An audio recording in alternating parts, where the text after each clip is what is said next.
స్త్రీ శక్తి పథకాన్ని విశాఖ మహిళలు అత్యధికంగా వినియోగిస్తున్నారని రవాణా శాఖ మంత్రి రాంప్రసాద్ రెడ్డి అన్నారు. విశాఖలో జరిగిన మీడియా సమావేశంలో మంత్రి మాట్లాడారు. రోజుకు 2 లక్షల మంది చొప్పున మహిళలు ప్రయాణిస్తున్నారని, దీంతో విశాఖ రాష్ట్రంలో మొదటి స్థానంలో నిలిచిందన్నారు. రాష్ట్ర వ్యాప్తంగా 2 కోట్లకు పైగా మహిళలు ప్రయాణించారని తెలిపారు. స్త్రీ శక్తి పథకం ప్రభుత్వానికి భారం కాదని బాధ్యతగా నిర్వహిస్తున్నామని వెల్లడించారు. మొట్టమొదటిగా రాష్ట్రంలో సూపర్ 6లో భాగంగా మహిళామూర్తులందరికీ ఉచిత ప్రయాణం సౌకర్యాన్ని కల్పించిన గౌరవ ముఖ్యమంత్రి నారా చంద్రబాబు నాయుడు గారికి, అలాగే రాష్ట్ర ప్రభుత్వానికి ధన్యవాదాలు తెలియజేసుకుంటూ చాలా సంతోషంగా ఉంది. ఈ 14 రోజుల ఉచిత ప్రయాణంలో ఎక్కడ ఏ విధమైన లోపాలు లేకుండా రాష్ట్ర వ్యాప్తంగా సుమారుగా 8,500 బస్సుల్లో ఈ సౌకర్యానికి ఉపయోగపడుతున్న సిబ్బందికి, అలాగే ఏపీఎస్ఆర్టీసీ యాజమాన్యానికి నా తరపున శుభాకాంక్షలు తెలియజేసుకుంటున్నా. ముఖ్యంగా మీ అందరికీ తెలుసు, కూటమి ప్రభుత్వం ఏర్పాటైన తర్వాత సూపర్ 6లో ఏవైతే హామీలు ఉన్నాయో ఒక్కొక్కటిగా ఈ రాష్ట్ర ప్రజలకు చేరువ చేస్తున్నాం. దానిలో భాగంగానే ఎక్కువ బెనిఫిషరీస్ ఉన్న పథకం ఏదైనా ఉందంటే మహిళలకు ఉచిత ప్రయాణం, అదే స్త్రీ శక్తి. అంటే భారతదేశంలో మహిళను శక్తిగా కొనియాడతారు.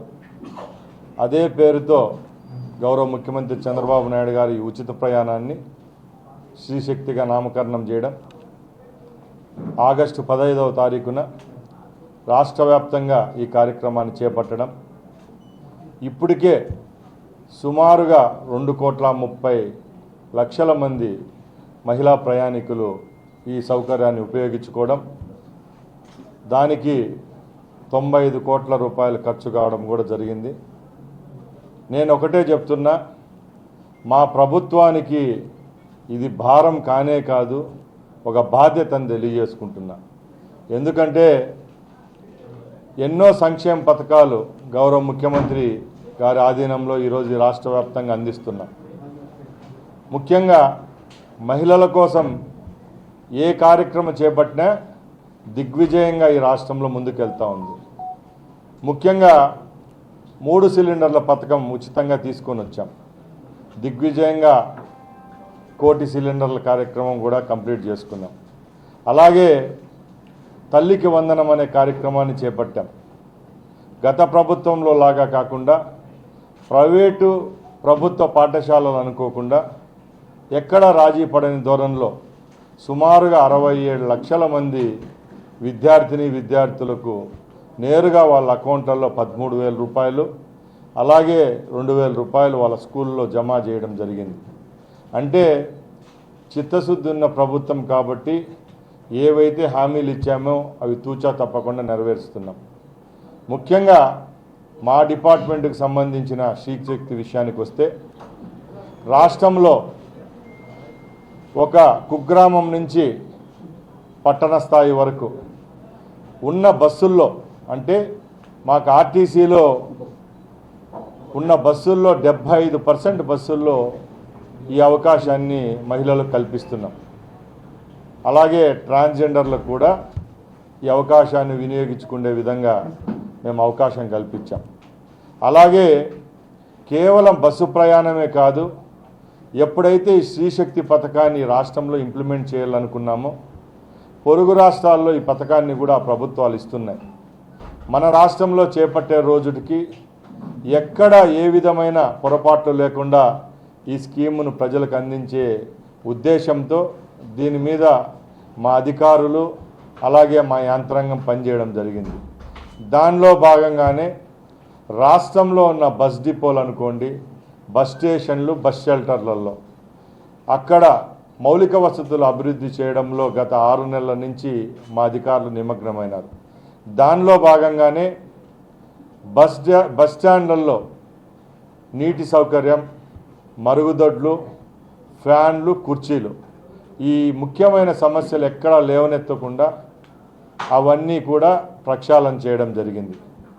అలాగే బస్ స్టేషన్లలో ఏ విధమైన సమస్యలు లేవనెత్తకుండా సెక్యూరిటీ పరంగా కూడా చర్యలు తీసుకున్నాం. ఇప్పుడు గౌరవ ముఖ్యమంత్రి చంద్రబాబు నాయుడు గారి ఆదేశాల మేరకు రాబోయే కాలంలో ఎవరైతే మహిళలు అలాగే ట్రాన్స్జెండర్స్ ఈ అవకాశాన్ని ఉపయోగించుకుంటున్నారో వాళ్ళందరికీ కూడా ఒక ఐడి కార్డు ఇచ్చే విధంగా స్మార్ట్ కార్డును కూడా తీసుకొచ్చేదానికి ఏపీఎస్ఆర్టీసీ రవాణా శాఖ సన్నద్ధం చేసుకుంటుందని మీ అందరి ముందర తెలియజేసుకుంటున్నా. ఈ రోజు నుంచి ఆ స్మార్ట్ కార్డు వచ్చే వరకు ఏవైతే మేము ఐడి కార్డ్స్ చెప్పామో ఐడి కార్డ్స్తో ఈ రాష్ట్ర వ్యాప్తంగా ప్రయాణం చేసేదానికి వాళ్ళకి వెసులుబాటు ఉంటుంది. ముఖ్యంగా ఈ పథకాన్ని ఇంప్లిమెంట్ చేసిన తర్వాత రాష్ట్రంలో ప్రయాణం పరంగా ఎన్నో పెనుమార్పులు వచ్చాయి. 60% మహిళా ప్రయాణికులు ఈరోజు ఏపీఎస్ఆర్టీసీ బస్సుల్లో అంటే సుమారు 8,500 బస్సుల్లో ప్రయాణిస్తున్నారు. ముఖ్యంగా ఎక్కడ ఏ విధమైన చిన్న పొరపాట్లు కూడా లేకుండా ఈ ప్రయాణం జరుగుతూ ఉంది. రాబోయే కాలంలో కూడా ఇంకా దీన్ని ఇంకా సులభతరంగా రాష్ట్రంలో ఉన్న ప్రయాణికులకు అందించే విధంగా చర్యలు తీసుకుంటామని తెలియజేసుకుంటున్నాం. అలాగే ఇక్కడున్న పత్రికా మిత్రులకు మీడియా సోదరులకు తెలియజేస్తున్నాం, రాష్ట్రంలో పేదవాళ్ళ కోసం పనిచేస్తున్న ప్రభుత్వం ఇది. ముఖ్యంగా ఏపీఎస్ఆర్టీసీ విషయానికి వస్తే ఈరోజు మేము ఏ కేటగిరీలు ఏ సెగ్మెంట్ కింద ఈ ఉచిత ప్రయాణం ఇస్తున్నామో అవన్నీ పేద ప్రజలకు అందుబాటులో ఉండే సర్వీసులే కాబట్టి అందరూ ఈ సౌకర్యాన్ని ఉపయోగించుకుంటున్నారు. ఈరోజు దేవాలయాల దగ్గర నుంచి ఎడ్యుకేషన్ ఇన్స్టిట్యూట్స్ వరకు మహిళలు విద్యార్థినుల యొక్క ఆనందాల్లో అవధులు లేవు. దీనివల్ల రాష్ట్ర వ్యాప్తంగా రాబోయే కాలంలో కూడా ఒక శుభ పరిణామాలు సంభవిస్తాయని నేను సభాముఖంగా తెలియజేసుకుంటున్నా. అలాగే రాబోయే కాలంలో కూడా దీన్ని సులభతరం చేసుకునే విధంగా ఏపీఎస్ఆర్టీసీలో కొత్త బస్సుల కొనుగోలు కూడా జరుగుతుంది. దీని విషయంలో గౌరవ ముఖ్యమంత్రి గారు కూడా చర్యలు తీసుకుంటున్నారు. కాబట్టి వచ్చే 6-7 నెలల్లోనే ఇంకా అదనంగా బస్సులు వస్తే ఈ రాష్ట్రంలో సులభతరం అయ్యేదానికి వీలుంటుందని తెలియజేసుకుంటూ, ముఖ్యంగా గౌరవ ముఖ్యమంత్రి గారి ఉద్దేశం ఒకటే, రాష్ట్రంలో ఏపీఎస్ఆర్టీసీని మరొక్కసారి గాడిలోకి తీసుకొని రావాలా.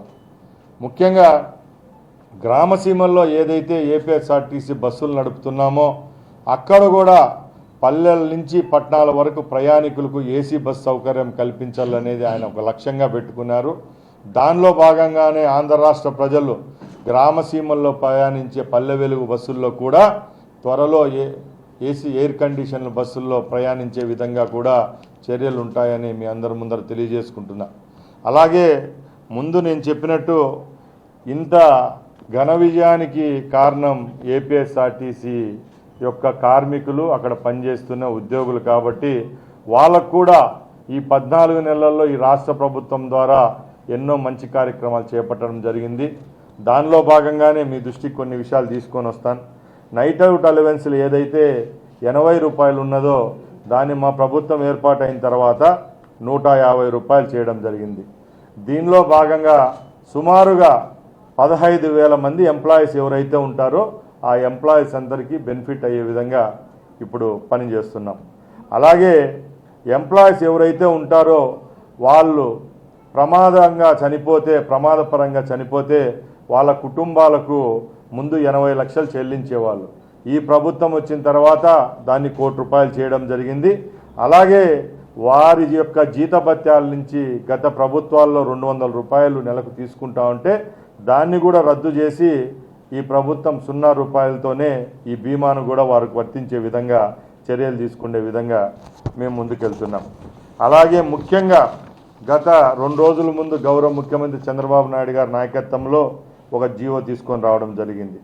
సుమారుగా 6,500 మంది ఎంప్లాయీస్ ఎవరైతే ఏపీఎస్ఆర్టీసీలో ఉన్నారో వాళ్ళందరికీ ప్రమోషన్లు ఇచ్చే విషయంలో కూడా ఫైల్పై సంతకం పెట్టడం జరిగింది.